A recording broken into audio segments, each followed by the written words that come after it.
Let me know if this sounds like you.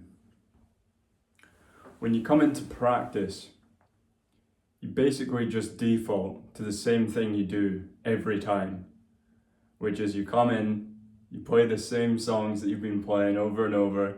You might get a little bit better, but is it any real progress? Is it taking you towards your real goals? Is it actually meaningful? You know what I mean?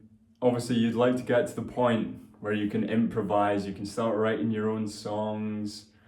I think this is where we all want to be in music. So I just want to share some tips, some habits that I've cultivated, I think can help you.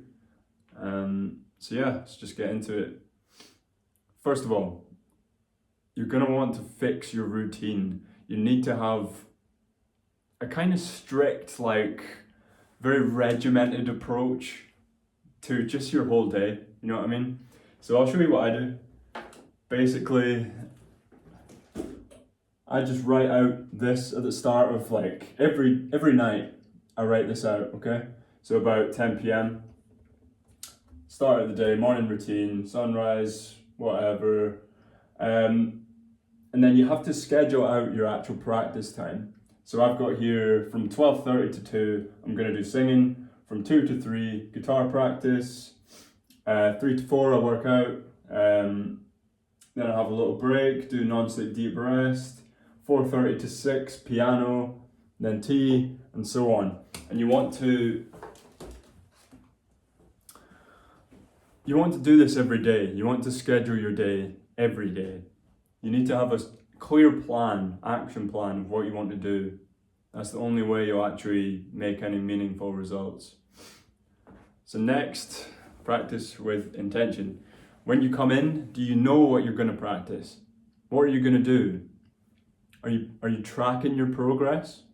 Do you know, oh, okay, today I did my major triads on the first 3 strings of the guitar, let's say. What BPM were you doing that at? Can you speed it up today? Basically, what you want to do is track all of these things and progressively overload them. It's very similar to in the gym. You know, you'll be doing the same exercises over and over, but every time you come in, you want to increase the weight or you're never going to make progress. You just stay at the same point. So this is how you get past your plateaus, which I know you get stuck at. It just is what it is. But this is the way to push past it. If you're creeping up by 1 BPM a day, it is what it is, man. That's progress. So the next thing is to actually listen to what you're playing. If you're practicing, say you're practicing some scales, right? You notice that every time you come up to the B string, when you're doing a major scale, minor scale, whatever, your muting just isn't there. You know what I mean? Your muting is a bit off. The string rings out a little bit too long. It's different from the rest of them. It's not as even. You want to keep that kind of even temperament across all the notes, across everything you're playing. And you need to hear it. You need to be present. The way to practice this, like I mentioned in the previous video, is through mindfulness. That is how you become more aware of what is going on. Because without this, you may just be running up and down the scale over and over again. And you never actually have the awareness, the presence of mind to see that. And then the next thing you can use is the Japanese philosophy of Kaizen, which is basically 1% better every day. Every time you play that note, play it 1% better. With a bit more feeling, a bit more thought behind it, a bit more emotion attached. Because you want to be practicing in a musical way. You don't want to just be robotic about your scales, arpeggios, anything. We're musicians after all.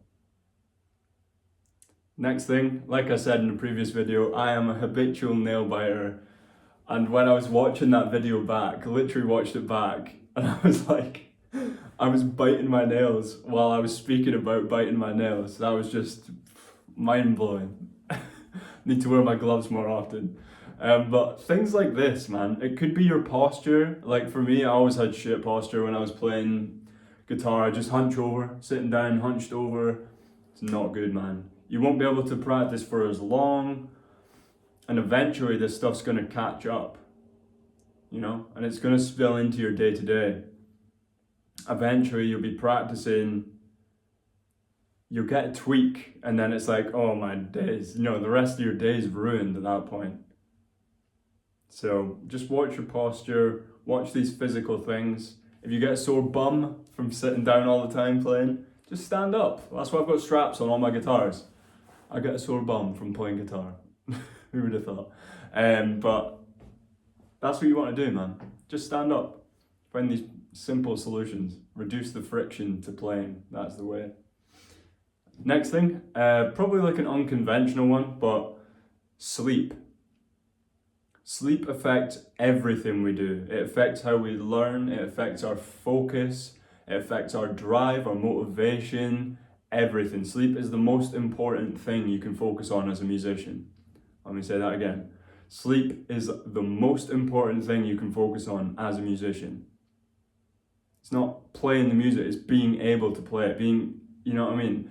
Sleep affects everything, bro. So you need to make sure that you get this dialed in as soon as possible. And the way to do that is through sunlight exposure. Right in the morning, you want to wake up early. It's better to wake up earlier and rise with the sun. Some people, to be fair, I've seen them having success with waking up at 12, working into the later nights, but it's self-experimentation, really. You have to find out what works for you. What works for me is I get up just before the sunrise, I do my morning routine, and then as soon as the sun comes up, I'm out. You know, Andrew Huberman preaches this to no end. It's probably the most cost-effective, because it's free, way to improve your sleep and improve your life overall. And again, in the evening, right, before the sun goes down, you want to get another bit of sun exposure, no matter what.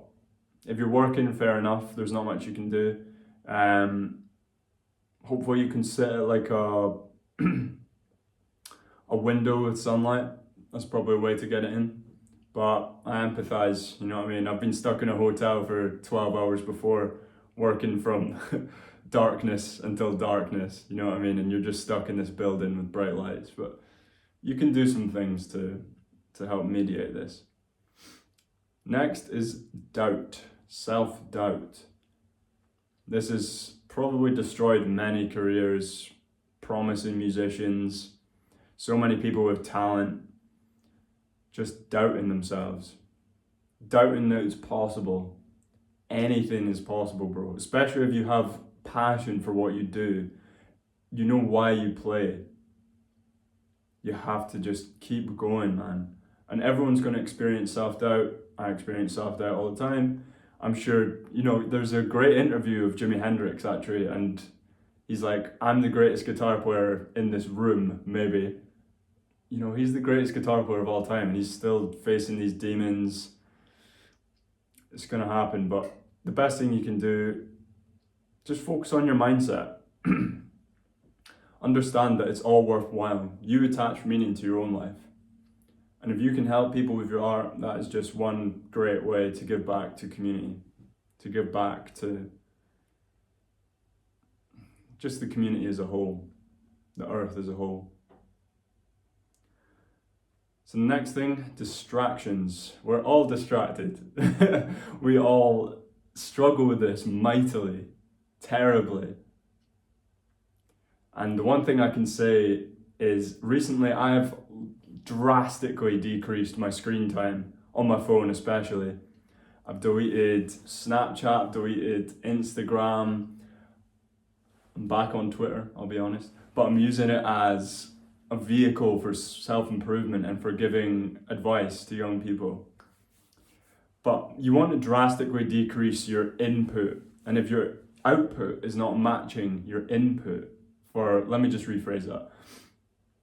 Your input is basically what you consume on social media. Your output is creation, practicing, anything, using what you learn. If you're not using what you learn and you're just kind of watching videos for the sake of entertainment, even if they are self-improvement, it's pointless, mate. Stop that now. Trust me. Or match your output with it. If you're using it as research and you instantly go and use it, fair enough. You know what I mean? I respect that, totally. But we all struggle with this. I'm not saying I'm perfect, you know what I mean? I get distracted all the time. But in Cal Newport's book, Deep Work, he explains the importance of this. And it's basically, even the tiniest distractions will completely ruin your focus for the next 15 minutes at least.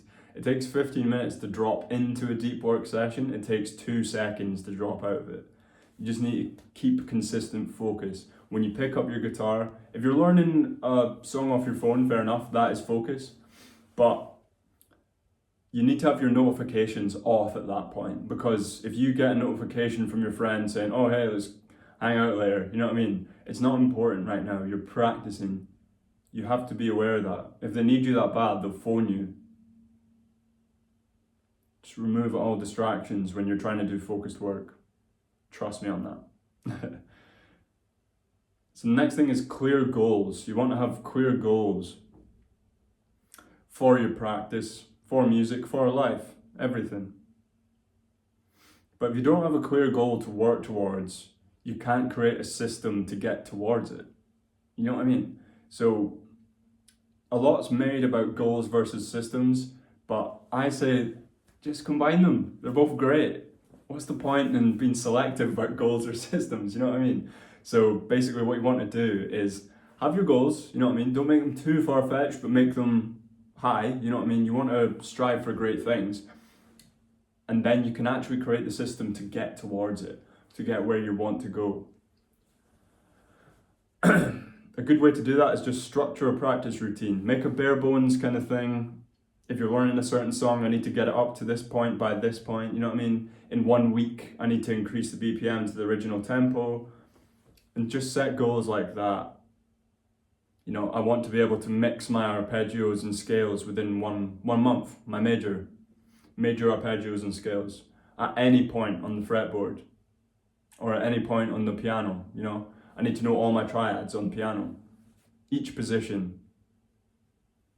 So just focus on things like that and create the systems together. That's all I can say. And the last and most important point, consistency. Probably the hardest one to be consistent with. We all struggle with this, man. Again, these are pain points for a lot of people in every aspect of life. But learning to master these will really drastically improve your playing. It'll make you a better person, it'll make you a better musician, all of the above. So how do you actually become consistent in anything? Again, it's routine. It's using a board like this, doing the same things every day, doing the hard work when you don't feel like it. You said you're going to do it. Are you going to live to your word? You have to be impeccable with your word. Stick to what you say you're going to do, especially for yourself. It's not going to come easy. None of this stuff comes easy. If it was easy, everyone would be doing it.